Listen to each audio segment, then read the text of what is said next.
untuk harus fanatik dengan satu pendapat silakan, tapi kan harus diterangkan gitu. Sisi dari sesuatu, sisi dari sesuatu yang lain. Jadi kita tidak menipu. Supaya manusia itu menjadi hidup dengan keterangan dan menjadi binasa dengan keterangan. Tergantung pilihan. Apa sikap yang harus kita lakukan? Muslim, hadisnya Sahih Muslim. Kalau kita menghadapi penguasa, ya, yang mereka itu tidak menjalankan apa yang diperintahkan oleh Allah dan Rasulnya, faman zahadahu biyadihi fahuwa mu'min, wa man zahadahu bilisanihi fahuwa mu'min, wa man zahadahu biqalbihi fahuwa mu'min, wa laysa wara'a dzalika minal iman haqqan fardan. Kurang jelas apa lagi ya Bapak? Barang siapa yang berjihad melawan penguasa yang seperti itu dengan tangannya, terserah mau berjemahan apa tangan itu. Artinya yang paling rendah, ya dengan tangannya itu bagaimana? Kan tentunya tidak apa ya, istilahnya apa? Gosok, urut, pijat. Kan tidak begitu tentunya. Yang dimaksud dengan tangan itu mau melawan, ya kan? Lalu gosok untuk pijat itu kan obat gosok. Ini sebenarnya kan barang siapa melawan, jujur saja ketika saya bertukar pendapat dengan Ustaz Abdurrahman Ayub, beliau tidak menyebut kalimat ini, tetapi saya katakan ini hadisnya sahih. Di Cirebon ketika dengan Ustaz Toharo, terus hadis berpuluh-puluh, tapi tidak dibaca yang ini. Itu termasuk menipu menurut saya, ya kan? Menyembunyikan. Nah, saya lanjutkan. Mana zahadahu bilisanihi fahuwa mu'min. Siapa yang bersiap dengan lisannya, dia mukmin. Ya, lisan itu juga dengan tulisan juga maksudnya. Merupakan fase membuat takbirah 1, takbirah 2. Atau mungkin kita dalam diskusi terbuka, ya, yang BNPT, saya sampaikan. Ini begini usahanya ini. Anda mau menerima atau tidak? Saya tidak punya kekuatan memaksa. Kemudian waman zahadahu biqalbihi fahuwa mu'min. Barang siapa berjihad melawan mereka dengan hatinya, dia mukmin. Selebihnya, walaysa wara'a dzalika minal iman haqqan fardan.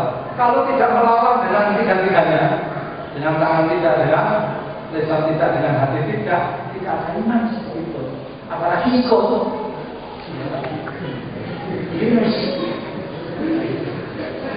Ayo silakan Anda kaji sendiri, Anda renungkan sendiri. Saya memakai bahasa yang paling reformatif, bukan revolutif.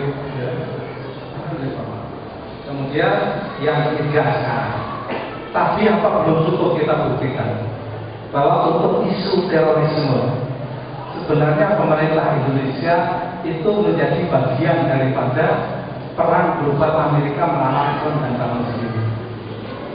Kebijakannya persis, dan itu yang tertulis maupun ketika saya disuruh langsung.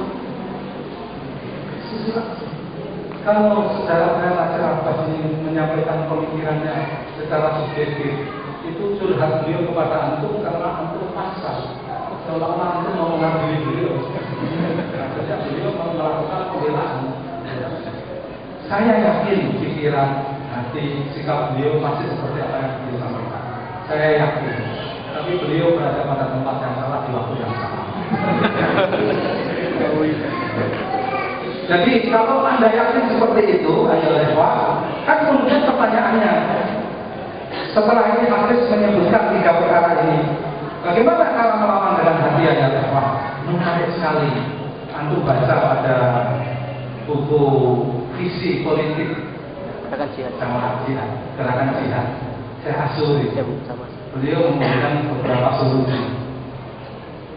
Jika memang ketentuannya, ini kalimatnya, jika memang ketentuannya sudah jelas bahwa kita harus melawan, kesimpulan itu monggo kita kesimpulan sendiri. Saya sudah dari kemarin membuat keputusan melawan, cuma mengajak orang tidak ada yang ikut. Salah satu di antaranya misinya ini juga bagian daripada perlawanan. Ya. Jadi beliau menawarkan kalau tidak mampu melawan dengan perlawanan militer, mukawamah syariah, Anda bisa melakukan perlawanan politik. Kalau sudah misalnya beliau tidak mengatakan alternatif, Anda bisa melakukan bersama-sama juga perlawanan militer juga mungkin. Ya, kemudian perlawanan politik jika mungkin. Ya, kemudian perlawanan media jika mungkin. Kemudian perlawanan sipil. Ya, mungkin Anda melakukan semacam apa ya? Ya, demo ya, pasang apa atau pakai baju. Kemudian yang ketiga perlawanan masif. Anda melakukan boikot terhadap produk-produk tertentu. Kemudian ini yang menarik, yang terakhir beliau menawarkan yaitu perlawanan dengan memperkokoh akar perlawanan. Didik murid-murid Anda, anak-anak Anda untuk menyadari persoalan. Tanamkan kesadaran untuk melawan dengan hujah, bukan dengan provokasi, dengan hujah. Belum cukup solusi itu. Yang bertanya ini jawab, belum cukup solusi itu. Cukup sudah. Nah, kalau sudah jelas, saya tidak mau menjelaskan lebih jauh. Terima kasih. Pak ini bagi panitia ya. Mungkin yang dari kakak ada tulisan pertanyaan terakhir. Terakhir yang di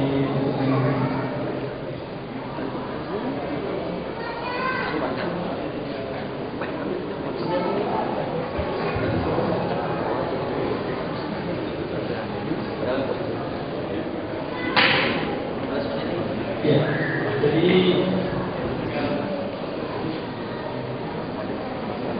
ya, baik, ada,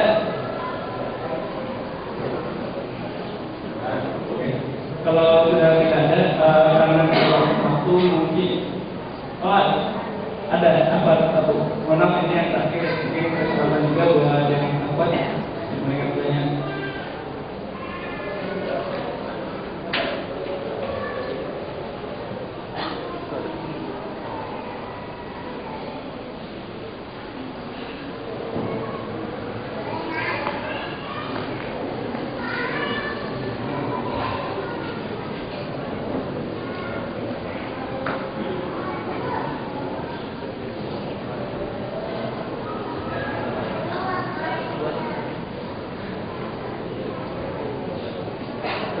Ya, tadinya karena singkat padat.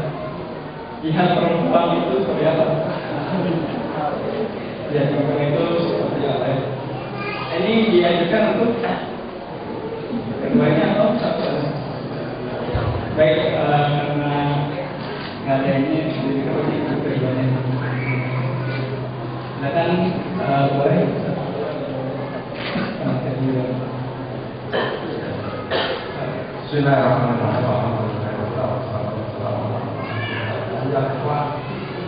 Hari ini di Indonesia, kalau saya ditanya, jihad laki-laki itu seperti apa? Saya tidak bisa jawab.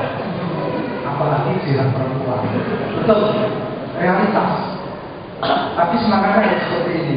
Oleh karena itu saya kira jawaban saya tadi pada pertanyaan yang terakhir cukup memadai. Dan bagaimana kita mengambil peran para ulama, para akhwat mengambil peran dalam perlawanan dengan menanamkan akar perlawanan itu penting. Jadi bagaimana mendidik anak-anak kita, menyekolahkan anak-anak kita, memasukkan mereka pada satu lingkungan di mana mereka menyadari betul posisinya. Sebelum sampai kepada hal yang praktis sebenarnya. Sebab apa ya Pak?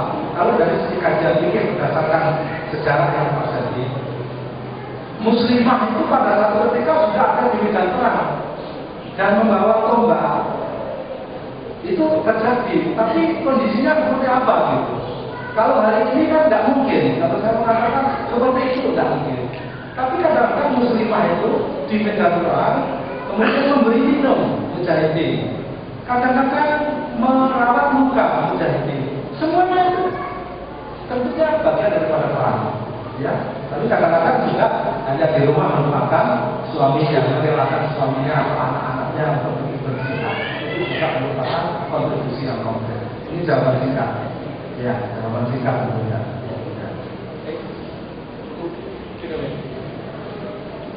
Baik, kalau sudah tidak ada, ini sudah tunjukkan pertanyaannya. Terakhir kembali ke tema awal.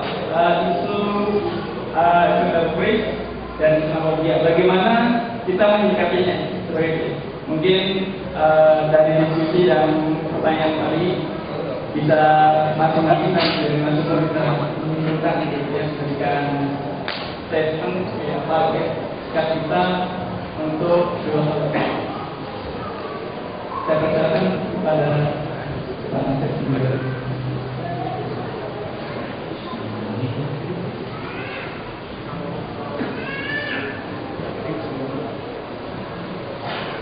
Mungkin ya kalian juga mahasiswa ya. Saya hanya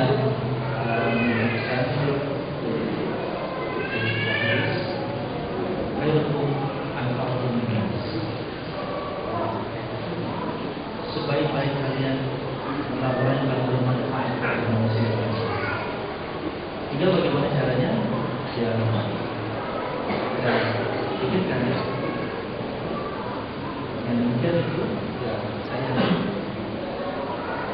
apapun kenyataan dan cumuhan, ya tuduhan dan lain-lain, itu semua bisa tertangkis, ya bisa terbantahkan akibat dari sikap kita tersebut. Dan sebenarnya saya sangat berharap kalau umat Islam itu punya ya support teknologi tersendiri, menghasilkan ya teknologi dari orang Islam itu sendiri, memiliki sesuatu yang baru yang tidak dimiliki oleh yang lain. Dan itu juga saya ingat kalau kemenangan Islam selain punya akidah yang kuat, mereka juga punya teknologi yang kuat ya saat di masa jayanya masa ini. Allah alam bisawab.